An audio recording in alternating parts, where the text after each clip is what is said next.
जय हिंद दोस्तों। आज मैं सेना के ऊपर एक कटाक्ष करना चाहता हूं। जैसा कि हम सभी जानते हैं कि सेना के अंदर तीन कैटेगरी होती हैं, अफसर, जेसी और जवान। एक और चौथी कैटेगरी होती है जिसको बोलते हैं मिलिट्री नर्सिंग ऑफिसर। वो कॉम्पिटेंट हैं, कॉम्पिटेंट की पूरी फायदा सुविधा लेते हैं, लेकिन कॉम्पिटेंट जितना काम नहीं करते हैं। यदि मैं गलत हूं तो आप मुझे कमेंट्स के जरिए लिख सकते हैं। आइए बात करते हैं उनके ऊपर चिंता जताई है संसद में। एमएनएस की चिंता पर सवाल, जेसीओ जवान पर क्यों नहीं।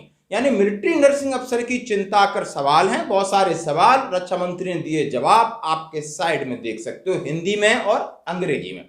क्या क्या सवाल है, जरा उनके पास सवाल हैं कि क्या ये परमानेंट कमीशन है, क्या इन्हें एक्स सर्विसमैन का दर्जा मिलता है, क्या इनकी और पे और पेंशन भाई ठीक ठाक है। बिल्कुल सवाल सही बनता है, क्योंकि देश में चिंता सेना के अंदर करनी तो सबसे पहले इनकी जरूरी बनती है, शायद आप समझते होंगे।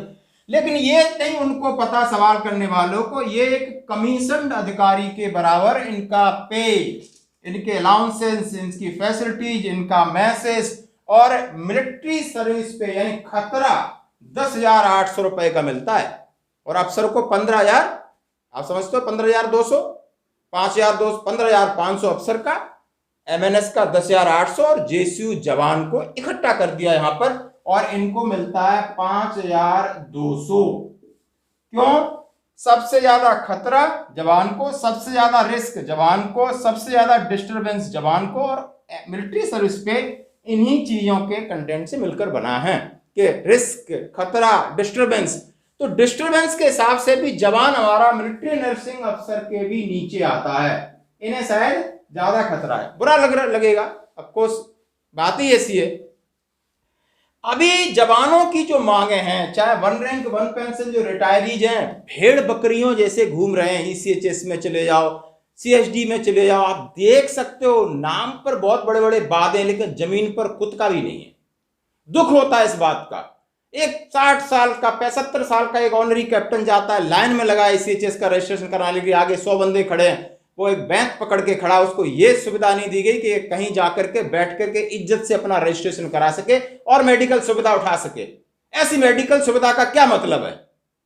और वहीं एक अधिकारी आता है, साइड से लेकर अपना 10 मिनट में काम कर जाता है, और ये बंदा आता है कम से कम 8, 6 से 7 घंटे लगते हैं। दूसरी बात है पेंशन की कही जाए तो पेंशन के ऊपर डेली अप डाउन हो रहा है। आपने देखा होगा कितनी डिस्पैरिटीज है, कितनी परेशानी है, कभी इस पर्स के साथ जोड़ दिया, कभी इसके साथ जोड़ दिया। आज भ्रमित है पूरा पेंशनर है। आप प्रीमेच्योर पॉलिसी को लेखिए, लोग ठगे हैं, परेशान हैं। इन सब के पीछे मिलिट्री सर्विस पे का हम केस लड़ रहे हैं, सरकार ने हमें डिनाइड किया, हाई कोर्ट में गए, हाई कोर्ट हमें तारीख देता है, कोर्ट भी अब सरकार के मुताबिक ही काम करने लगे कि सरकार जो पक्ष रख देगा, फाइनेंस का बोझ देके कोई भी बहाने दे देगा। कोर्ट भी अभी उतना साथ नहीं देता। आपने आरोपी 2 के नाम पर आपने देख लिया होगा, डिसेबिलिटी पेंशन के नाम पे आपने देख लिया होगा, मोबाइल फोन के इस्तेमाल पर आपने देख लिया होगा, बहुत सारी चीजें देखी हैं। उनको लगता है ये पक्ष सही है, वहां निर्णय दे देते, शायद हम उतने सही हैं नहीं।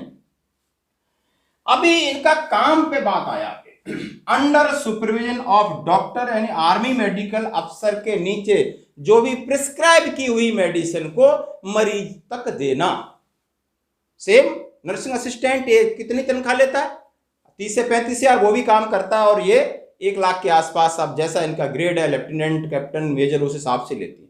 इनके ऊपर संसद में बड़ा विचार हो रहा है कि रचित पूरे डिफेंस को सुधारना है, तो इनके ऊपर बहुत बड़ी चिंता है, क्यों पहले ही इतना सारा ले रहे हैं, फिर भी इनके ऊपर चिंता है। जवान के ऊपर कोई चिंता नहीं, चाहे वो रोज शहीद होके रोज शहादत हो, कोई प्रॉब्लम नहीं, वो तो होता है, कंटिन्यूस है, रेगुलर है, गरीब हैं, किसान हैं, दबके हैं, तबके हैं, इनका हो जाने दो, बट इन लोगों को नहीं होना चाहिए, क्योंकि ये 100 पीस हैं, ये ही सब कुछ हैं। ये कटाक्ष है, इस पर आप जरूर अपना कमेंट्स करिए कि आखिर जवानों की, जेसीयू की चिंता कब करेगी सरकार। क्या इसी तरीके का 100 पीस के ऊपर ज्यादा चिंता करेगी। धन्यवाद दोस्तों।